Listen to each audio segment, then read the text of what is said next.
We've got about 40 minutes for this session. We will definitely be anticipating time for Q&A. And you guys, I mean, clearly you're going to want to ask us questions about all the cool things that we've done. But we'll go ahead and start kicking it off now. So hi, everybody, and welcome to our session. We are specifically talking about internship funding today, which is part of, I think, a larger effort that a lot of people are very curious about.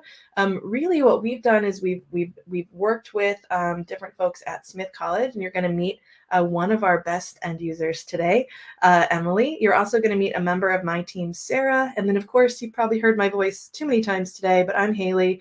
And I work at Smith College. So we have slides here to introduce ourselves. I'm just going to sort of hand off to each of us to describe our roles. So first and foremost, my name is Haley Gould. I'm the Director of CRM and Engagement Services at Smith College. I'm also a two-time MVP and the Vice Chair of the Advisory Council. Of course, I'm also a higher ed Dreamin planning team member, so apologies if you're sick of my face, but there it is one more time. And we have a lot going on. Specifically today, we're going to talk about the internship funding applications, but we are just in the process of migrating to NPSP. I'm happy to talk about that sometime soon, and have all kinds of great projects coming up with Experience Cloud and Experience Cloud, Sales and Service Cloud, and specifically for this group, Form Assembly, which is something that we use. I'm going to hand over to Sarah to introduce herself. Hi, everyone. My name is Sarah Bonthuis. I work with Haley. I actually followed her to Smith from formerly working at Michigan State University.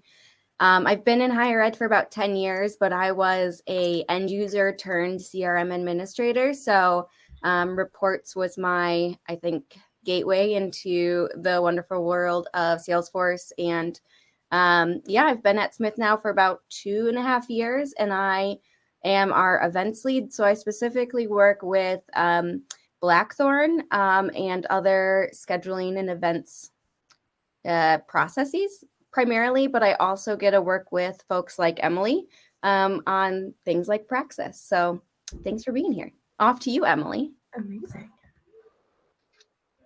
Thank you. Hi there, my name is Emily Beaudry. I unfortunately don't work in the same department as Haley and Sarah.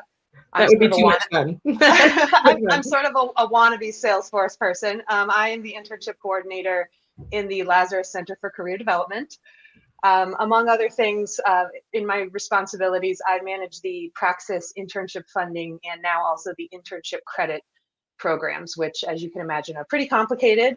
But I've really enjoyed working with these two and their team on this. So we're excited to tell you more about how we took a very complicated process and made it really easy.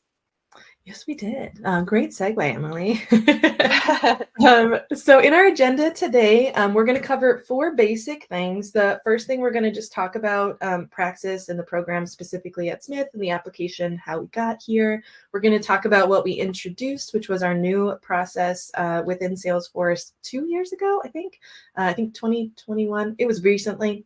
We're going to also then give you some more details about our success story. Our goal is really to be transparent. So there's also challenges that we want to present there as well. You'll note that we all work together closely and it's not all perfect, but we're really striving to make sure that we hear Emily and her team when they're having concerns or issues. And so we'll hear successes and challenges there.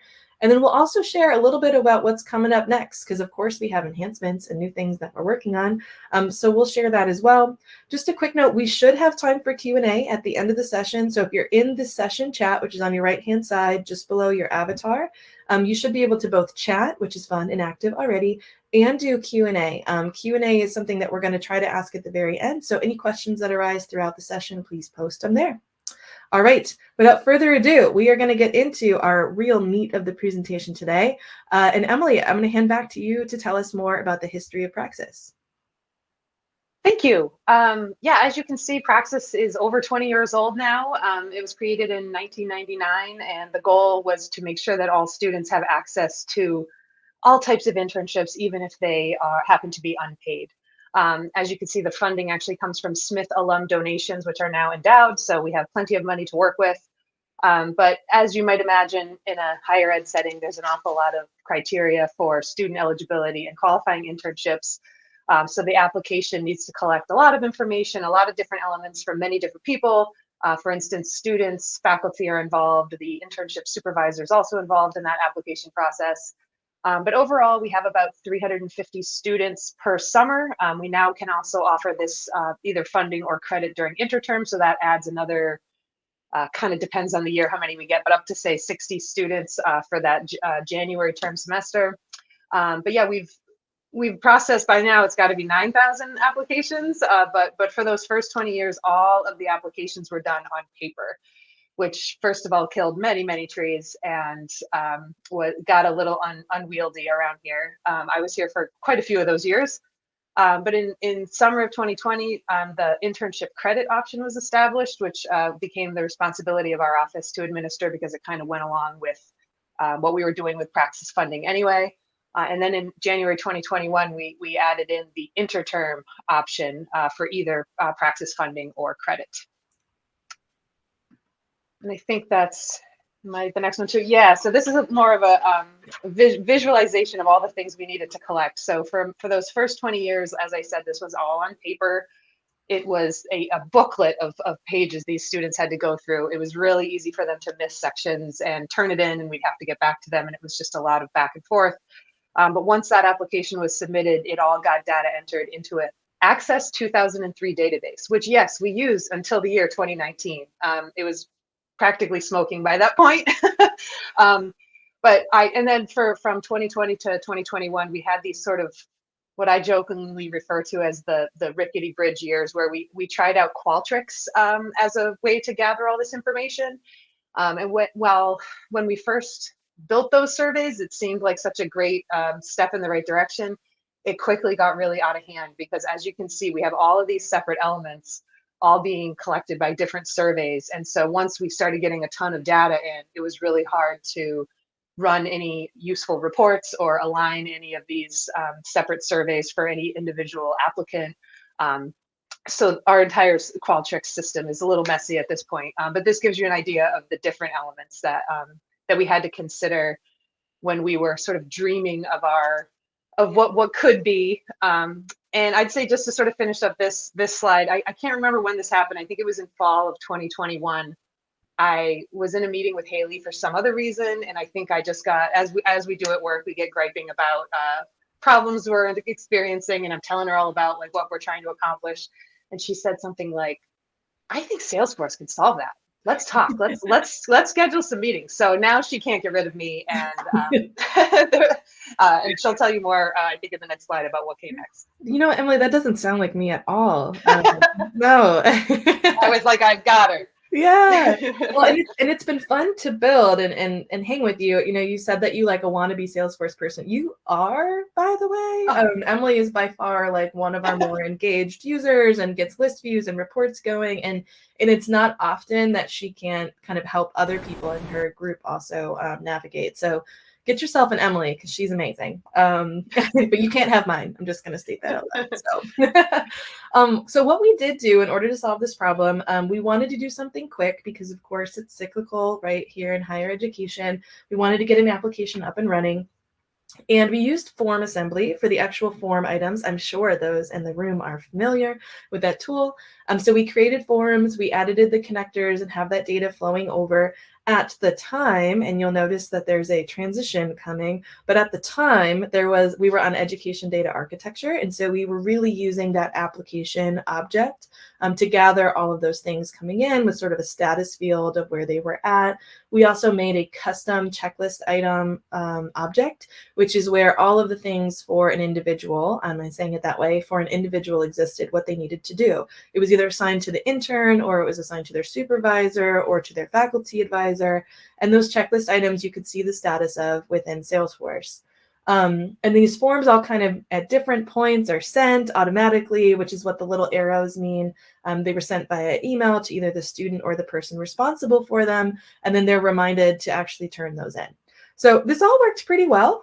You know, in terms of what we were building, we were able to enhance, well, emails just being sent out as much as possible.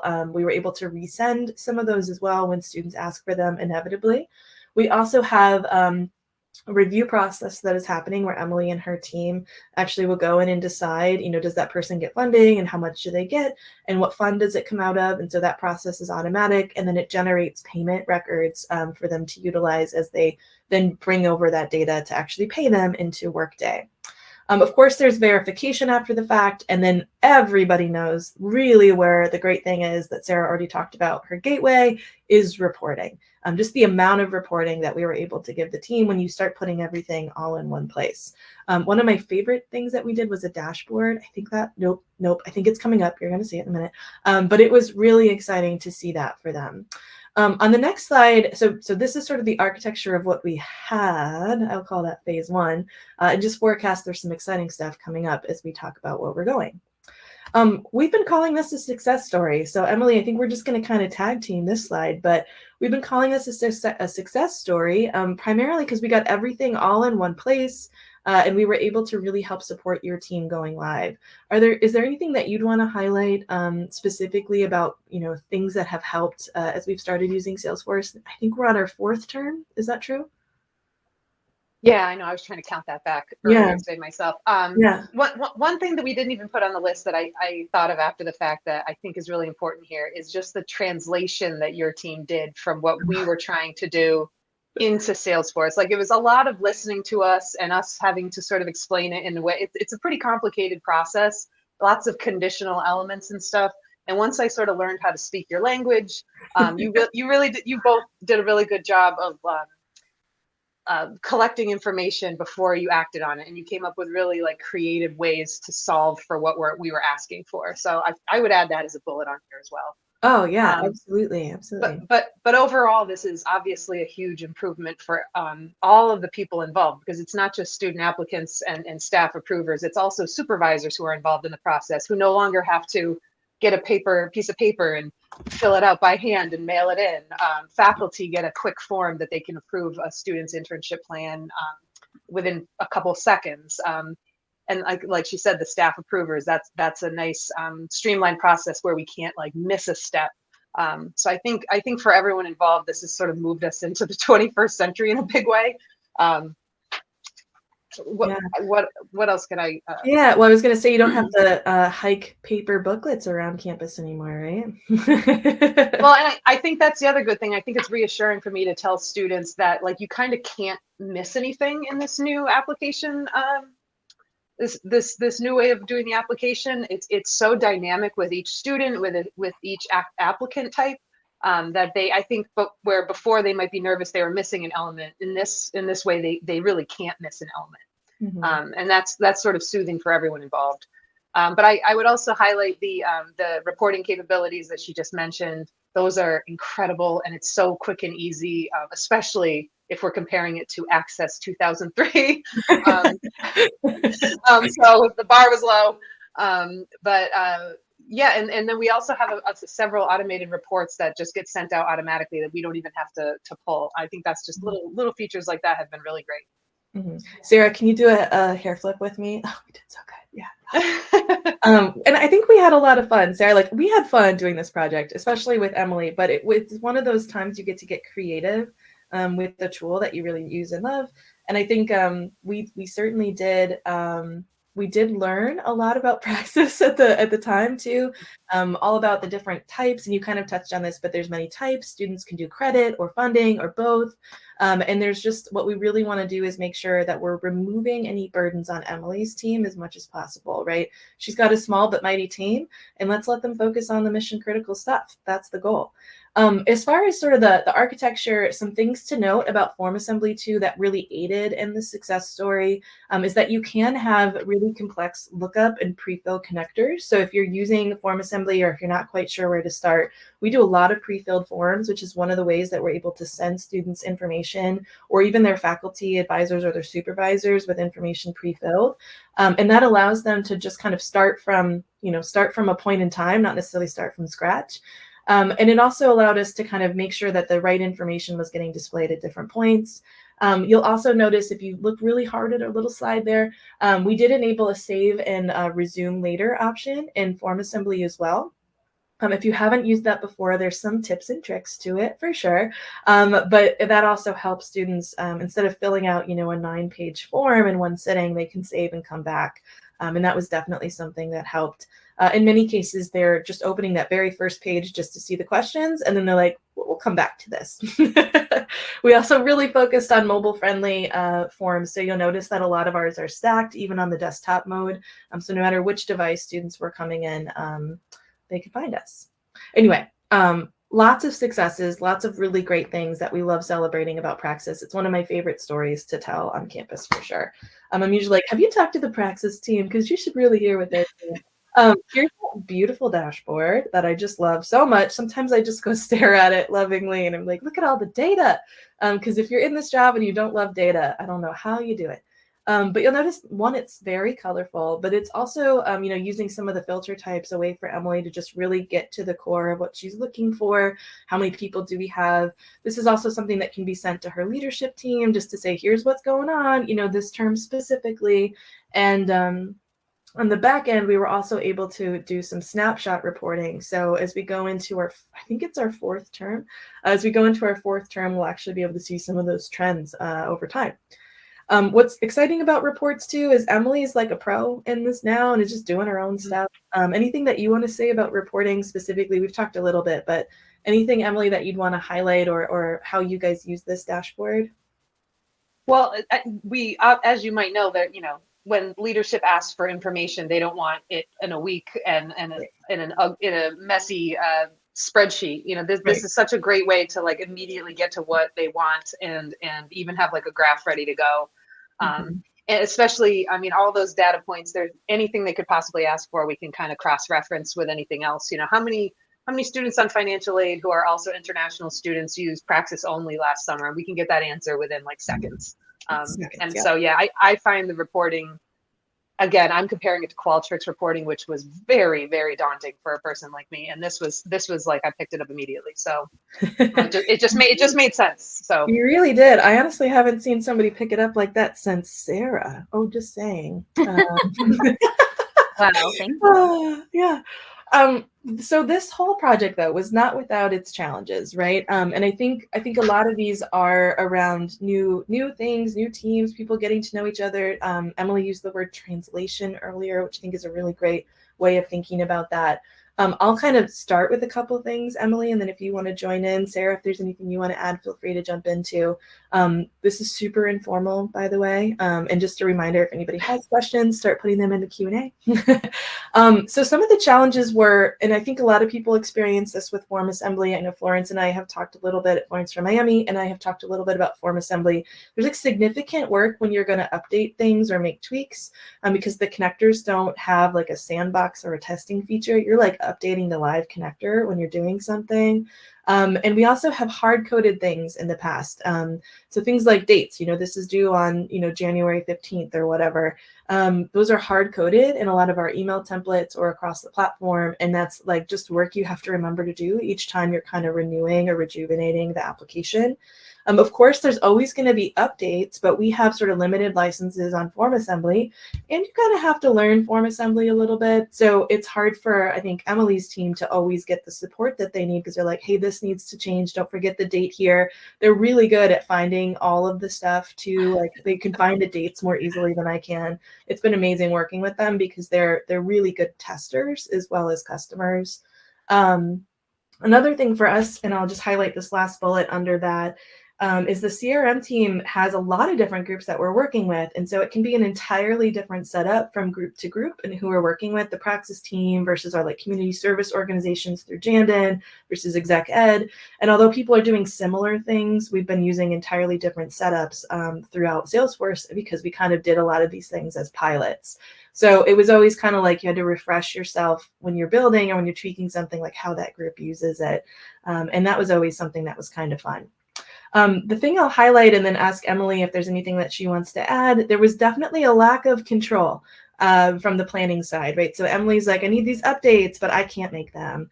Anything that you would want to update, or anything you want to update? Of course there are. Anything you want to say about that, Emily? Yes, I have a list for you right here, actually. No, Great, I'll take it down. Yep. No, I teased Haley earlier that she had to emphasize that we asked the CRM team for updates on everything. And we really do. I think that's probably the hardest part for me, is not having total control over this. And I'm just like a nosy person anyway. So when Haley's making a change for us and she has her screen shared, I'm like trying to like follow along with what she's doing. Not that I have access to it, but I want to see all of it. And I think that's a hard thing to let go of just like, I have to fully trust Haley, which I do. But it is hard for a person like me to just let go of that. And I think it's like, we have to remind ourselves that we're in like you have to have kind of an iterative mindset with this. I think maybe certain people here thought that this was going to be like a build and it just solved the problem and that's it. But I have reminded myself that this is going to kind of keep morphing over the next few years to sort of what's the optimal version of this. I didn't expect it to be exactly perfect the first time around anyway. So to kind of keep that mindset going, that we can, this could be improved, or maybe we should do this part of it this way. And I think Haley's team is really, like I said before, like it's cool to see sort of the creative solutions they come up with. When I say, we really need this to connect to this, and then go out to this person, they have sort of an answer for that every time. So every time I keep coming up with harder things and they just keep solving them. So yeah. Well, and I think I love what you just said. That's funny.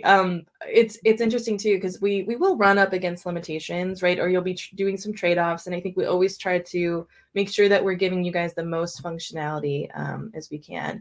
A lot of times though, and this is the last thing I'll say on this slide, but a lot of times it kind of feels like we're playing beat the clock a little bit, because a lot of times your programs are changing too, and we have to help you respond to those things. Now, our goals are really to like let you have more control, right? I don't think anybody wants to like bottleneck somebody. I'm usually the bottleneck. And I think that's something that we want to make sure that we're reducing in our next generation of what we're building for them. So just to kind of give you guys a clue in of what we're working on at Smith. So this is kind of campus wide, as well as what, when Emily's thinking of how her programs are working, this is something that's definitely a part of kind of how it all gets built. So we are moving to /in a common capabilities model, really focusing on enterprise build out for Salesforce for Smith. So we're one org.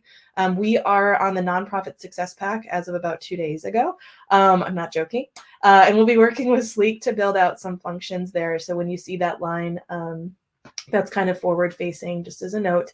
And then we've identified on top of that, like Lego blocks, you've got your base Salesforce platform, your different packages. We were on EDA, now we're on NPSP. And then we're building out these capabilities that allow us to really rinse and repeat functionality and build for each group that might come up to us and need CRM. So if somebody's sending emails, we have a way of doing that. If someone's using events, Q Blackthorn in the chat. If someone's using events, Sarah can work with them a specific way. We specifically use Blackthorn for events. If somebody wants to talk about programs, and programs can be a very wide range of things for us, there should be sort of a way for them to get introduced to how to track that and how to work with it. For us, it's really anything with a funnel can be tracked through programs, and the uses are endless, as you'll see in a moment. I'm going to hand over to Sarah. Blackthorn has entered the chat.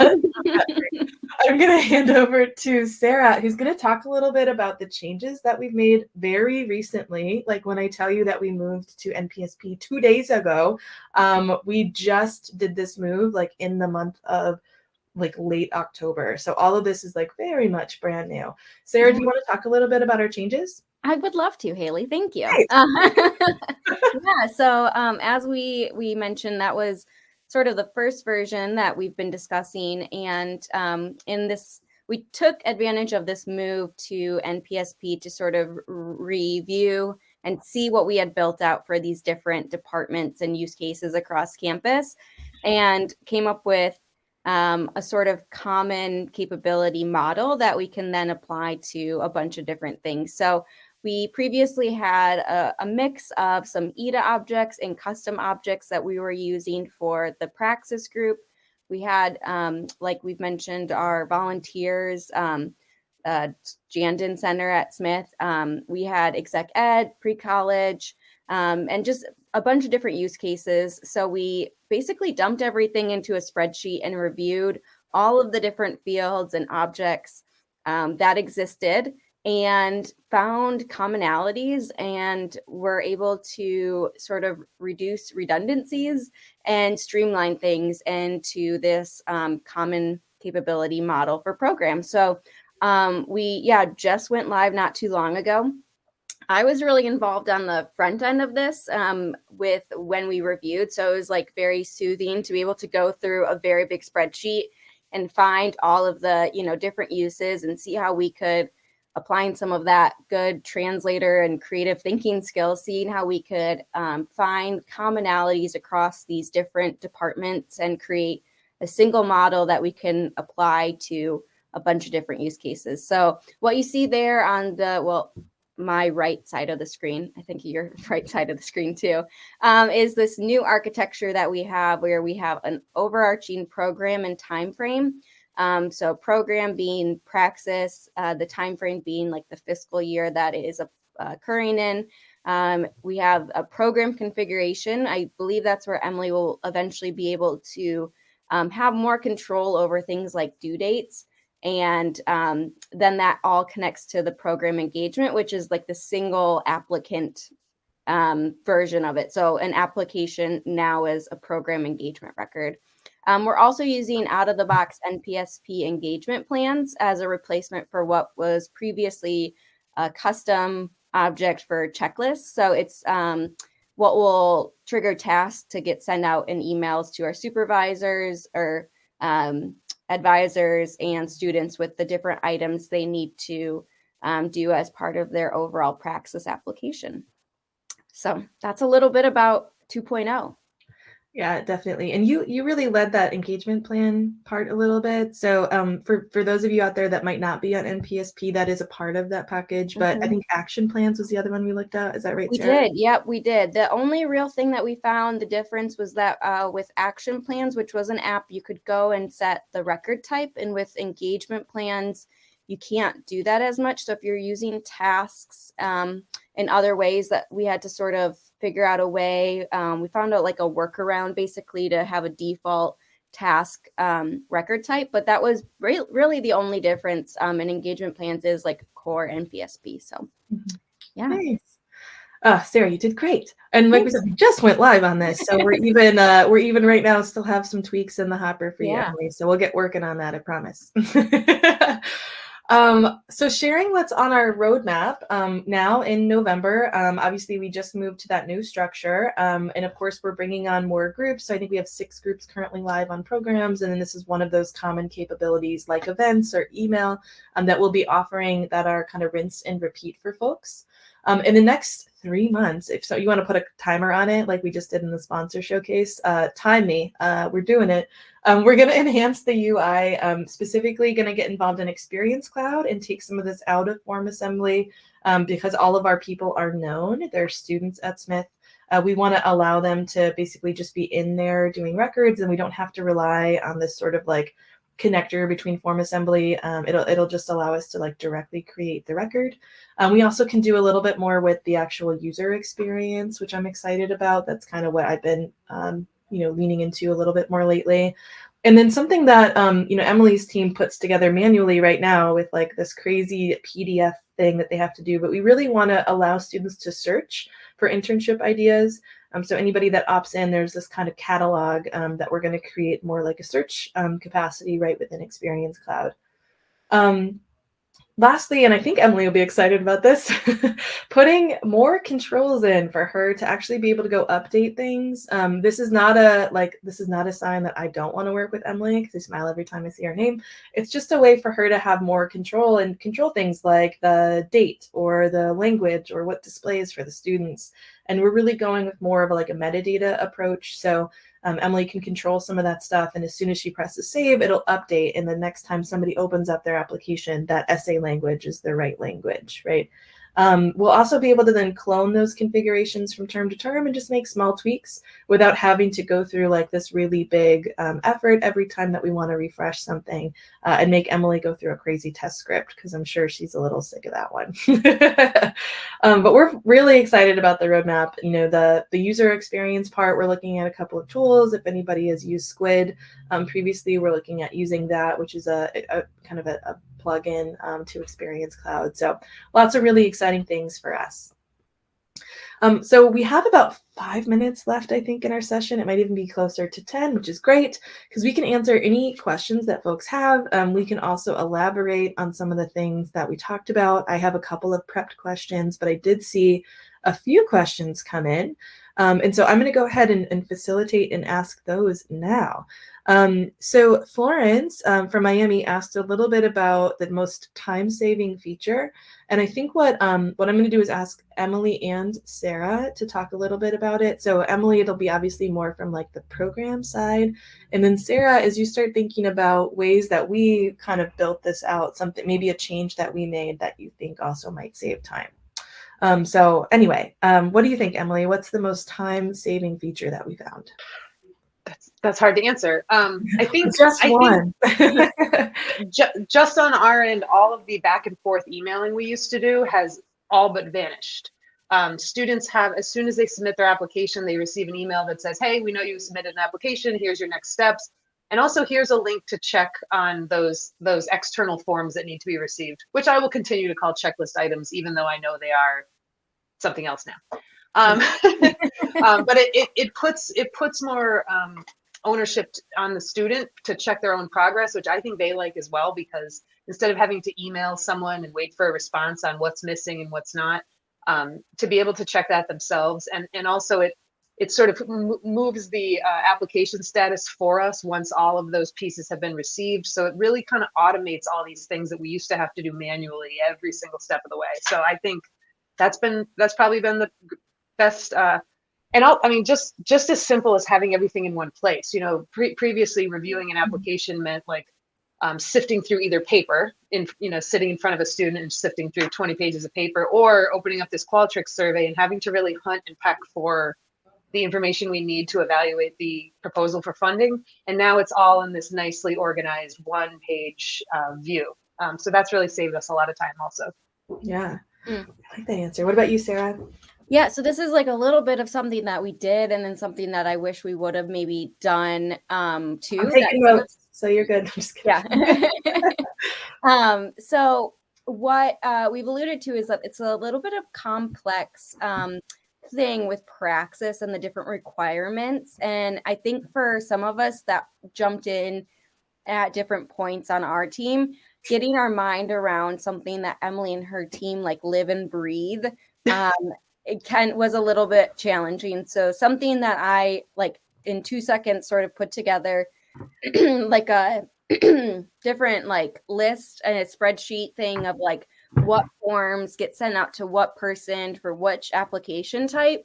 I wish we had done a little bit more at the beginning of putting together like a workflow document, but I'm very visual. So that just like helps me when I'm thinking of like the workflow. But even just that little like, spreadsheet thing was helpful when we did the 2.0 like revisions to our flow for emails and sending out like who gets what items, the supervisor gets what, checklist item and when and all that sort of stuff. So I think it was that would have potentially saved us a little bit of time, but anything is, I think, documentation wise or just showing like a workflow or swim lane or something like that is really helpful, especially when you're doing various handoffs to different team members throughout a project.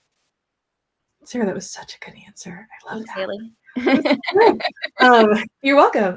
No, I totally agree. I think those business analyst skills, right, that I think we all do just by part of doing this job, but are, so in demand and also such like an art. I say this to Sarah all the time, like it's an art, not a science, but it's really important, that documentation and really thinking about it. I'm definitely a visual person. I know Emily and I are always sort of like, what does that look like? And I think it's hard for people to visualize a lot of changes without both seeing a diagram and also seeing it on their screen. It's the analogy of like tearing down a wall in your house. Some people can see that and imagine it all together, and some people need, HGTV and the Property Brothers to come in and, make them see it on a visualization. So also just a plug, if the Property Brothers want to come to my house, that would be great. So I think we answered that one. I saw another one from Christy. So Christy, thanks for your question. She said, did you research any products, tools, systems that are designed specifically for collecting and reviewing applications in program management before you decided to move forward with customizing Salesforce to meet this need? Such a good question. And I'm happy to answer from kind of like the Salesforce team side. Emily, I'm curious if you guys had really looked into anything, or if you were just sort of like, this process is nuts and we're stuck in excess. What did you guys do when you needed help? Well, I can't remember how we decided on Qualtrics.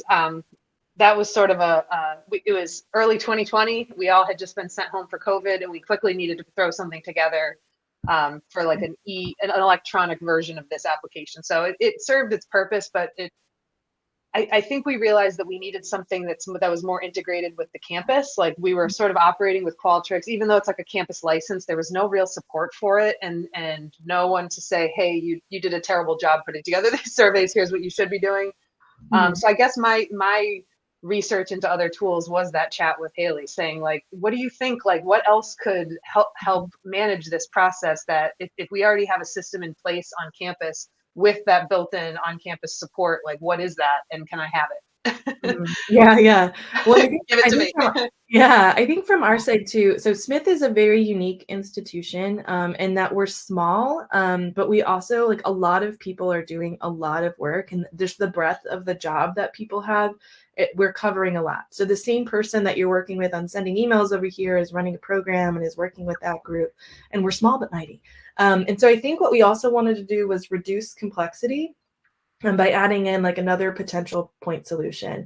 I think everybody on this call probably knows of other tools that you could also have students looking for internships in, right? Like Handshake, we actively use at Smith as well. And this part is really just about an internal process and that application funding. Now, we definitely could have used something else, especially I was thinking almost like case management at one point. So if anybody on the call is like, why didn't you use cases? It's like, we thought of that, okay. But we really wanted to track this funnel over time, and allow people to be in multiple programs. And so this sort of structure is what made sense to us. It's also participation in a program like this is very similar to how we might track, going abroad for their junior year, or involvement in a student org. Being like a praxis internship is also something that we would potentially reach out to donors in the future and say, remember when you had an internship and received praxis funding? Well, we have other students who are doing that now, and would you like to donate, right? There's ways for us to think about using that data to feed our program. So anyway, it made sense for us to use Salesforce for this. And I'll say in EDA, we actually didn't customize that much off of the application object. It made a lot of sense with that one. When we moved off of EDA, we did look at the program management module, or I think it's called PMM. That's kind of attached, but not specifically within NPSP. And it just didn't quite have the right level of like controls and how you'd want to break things out.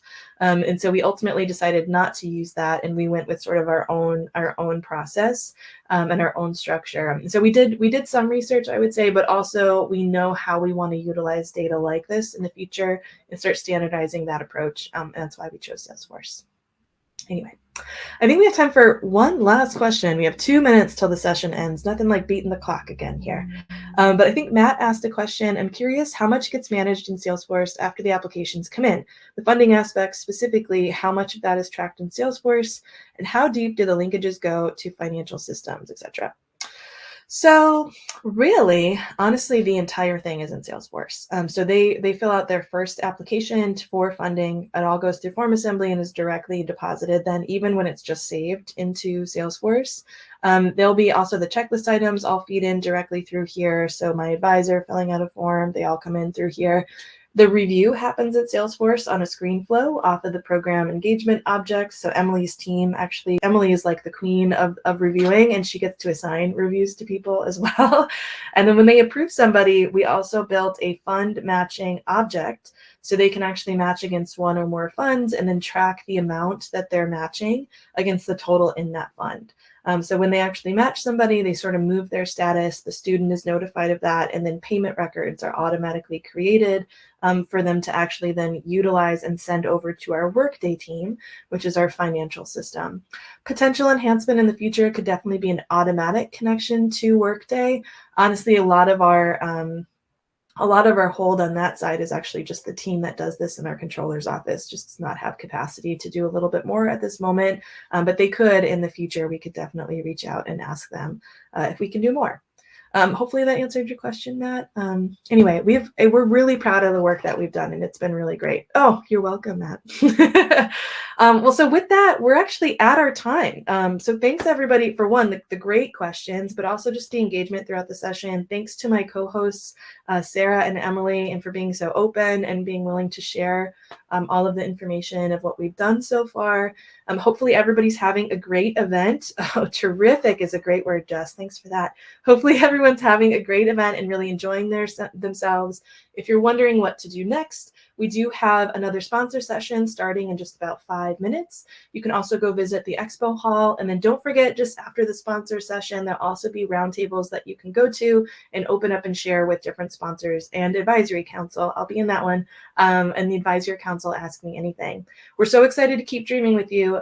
Please have a great rest of your day. Thanks, everybody. Bye-bye.